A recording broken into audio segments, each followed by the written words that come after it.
We are going to dive in, I think, with an origin story, because what I think holds true, I used to be an elementary school teacher. I taught for 8 years in a public school. They were Title I public schools. I taught fourth grade for 6 years, and I've always had an affinity for technology. Those last 2 years in education, I went in to go get my second master's degree, which was in educational leadership, to go into be an administrator. Well, during that transition, I kind of had a really good gig. I was a technology or computer specialist. I had 650 kids in my classroom every single week. And there wasn't really curriculum at the time. Shout out to Kent Steen. Thank you.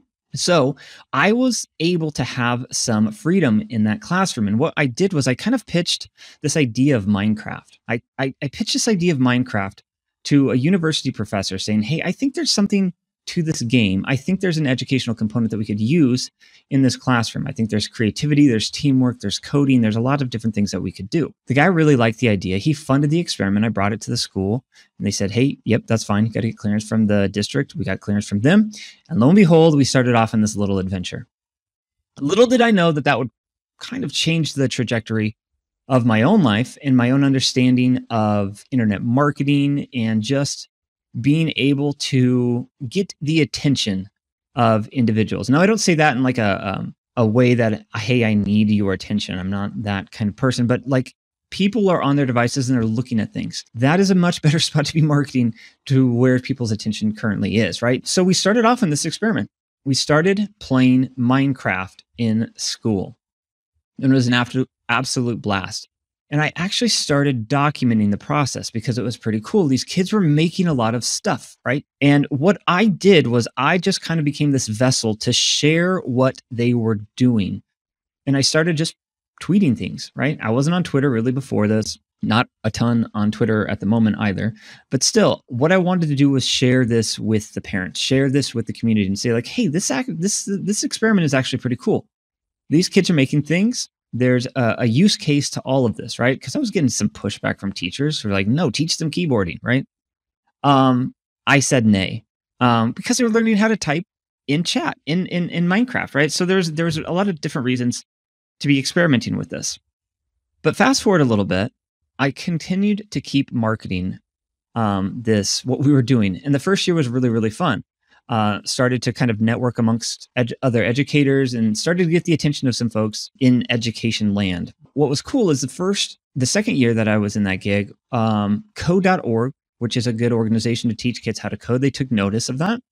And they said, hey, Jason, we would like to give you some money. So we were named like the classroom of the state of Nebraska for doing really cool things in code. So we were awarded $10,000. And that's when we just added to the technology stack. What we did was we brought in STEM robots. They're robots with STEM, right? Or STEM-minded things, right? So we brought in, I hope I say this right, Arduino or Raspberry Pi devices. We brought in robots.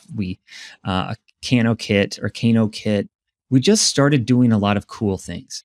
And continue to just post to Twitter, continue to just post beyond that. And what happened eventually was that Apple, the computer brand, maybe you've heard of them, they've got phones too, they took notice as well. And I was named an Apple Distinguished Educator. I share this because what this did was this taught me a very important lesson of being able to just put yourself out there on the internet, right? Being able to put yourself out there with content. And it's just so drastically, I wouldn't say drastically, it's vitally important to you as a business owner, you as a marketer, to put your product or put your offer in front of folks, right? Not necessarily just to sell, right? We need revenue. Of course we do, but we need feedback. We need questions. We need dialogue. We need to understand like, what are the objections of these people in our offer? And it just gave me this understanding that marketing obviously really matters because it is the direct channel to the consumer. Obviously, I didn't go into teaching. I didn't go into administration, and I can kind of touch on that. I'll circle back to it probably in a future podcast. But the main reason why I didn't want to go into education is because I had a philosophical impasse with the way that things were being run in the current model of which I was a part of. And I didn't want to be in charge of something that I couldn't really improve, right? I could have a direct impact on the kids in my classroom. I could have a direct impact on all 650 of those. Give them love, give them opportunity, give them the ability to learn and just kind of become a self-learner. But as soon as you move into administration, you start dealing with administrative stuff. And so, of course, what I needed to do was to step into that to make more money at the time, because my wife and I were going through the struggles of infertility, and it was kind of fighting with the wall of, okay, you need to go make more money as an administrator or something else. And kind of the conclusion that I came to was like, I want to go try to do this on my own. My wife and I were struggling with infertility issues, and I kind of decided, you know what, I can always come back to teaching. What I really want to do is I want to go be an entrepreneur. I want to give this entrepreneurship journey a shot. And so quit my job and worked at a startup. And that's where I really began to get into internet marketing. Now, the problem with getting into internet marketing is there's so many things that you can do. And please, if you're just starting off this journey, if you're just hopping into internet marketing, trying to do something different, trying to make your life better, I would say that you need a plan. Don't do what I did. So what I did was trial by fire. So we hustled. So two partners and we just hustled in every single direction. And in some way, we didn't make any money, right? I was making less in the startup as I was as a teacher, and teachers don't make that much money. So what I did, though, was I learned how to do a lot of different things, from automation to building websites to doing social media management, social media posting. And that sort of set a baseline for what I was, sort of baseline for kind of what happened next. And what happened next was this. I would say about a year into the startup, I got a phone call straight up out of the blue by a company out of Japan. And this company out of Japan was a startup, and they were trying to build a software or platform for kids.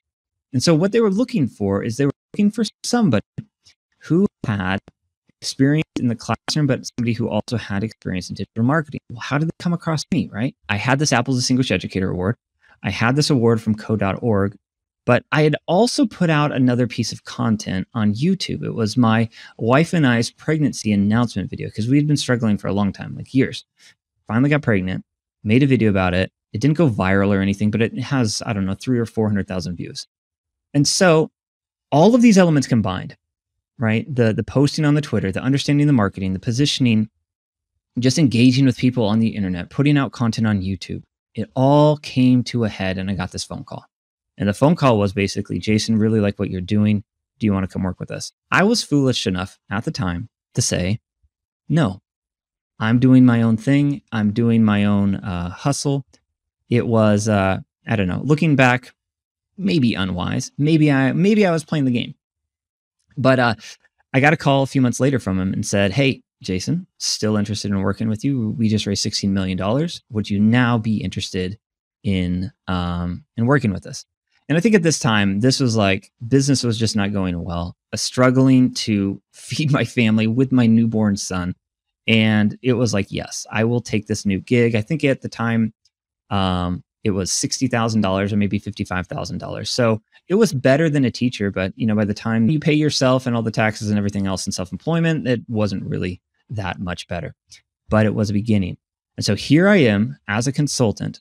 I'm consulting for this Japanese tech company. We're advertising to teachers in order to onboard classrooms. And this, I'm not going to get into too many of the details, but this is where I started to understand the game of data and how important that it is. Because here I am. I am this noob hire with some fledgling understanding of running ads and funnels. I think I have the idea, right? I have the idea, I just haven't had the time to implement it. But here I am, and I'm working with data scientists. The CEO was a data engineer at MIT. And so what I knew was, in order to make myself as valuable as I can, I need to understand how to bring value to this company, right? Leads. And I need to be able to prove it. So that kind of set me on like this quest, right? One, I needed to figure out how to build funnels. Two, I needed to understand how to fill funnels with traffic. And then three, I needed to understand how to prove that those leads were coming from me. So I got on this journey and I started understanding what funnels look like. I read books, I bought courses, I watched videos, and I have an image. Actually, if you watch my free training on mastering funnels, I show an image of my very first funnel outline of like who I'm targeting, who I'm excluding, all of these other things. Like I kind of got the concept at the point, but looking back, like it's totally off. But I understood the concept of we are targeting these people. If they do this next. If they don't do that, then do this next. So I understood then that it was a logic game. Then kind of came the next phase of this was traffic. And not all traffic is the same, right? You have disruptive marketing and you have intent-based marketing. If you're seeing ads from me or from somebody else on Facebook and you've never encountered their brand before, that is disruptive marketing. If you see something on the Super Bowl, that is disruptive marketing, right? They're putting an ad in front of you that you didn't necessarily expect. Then there's intent-based marketing of teachers looking for the research sources for my classroom or people typing in the specific thing on Google.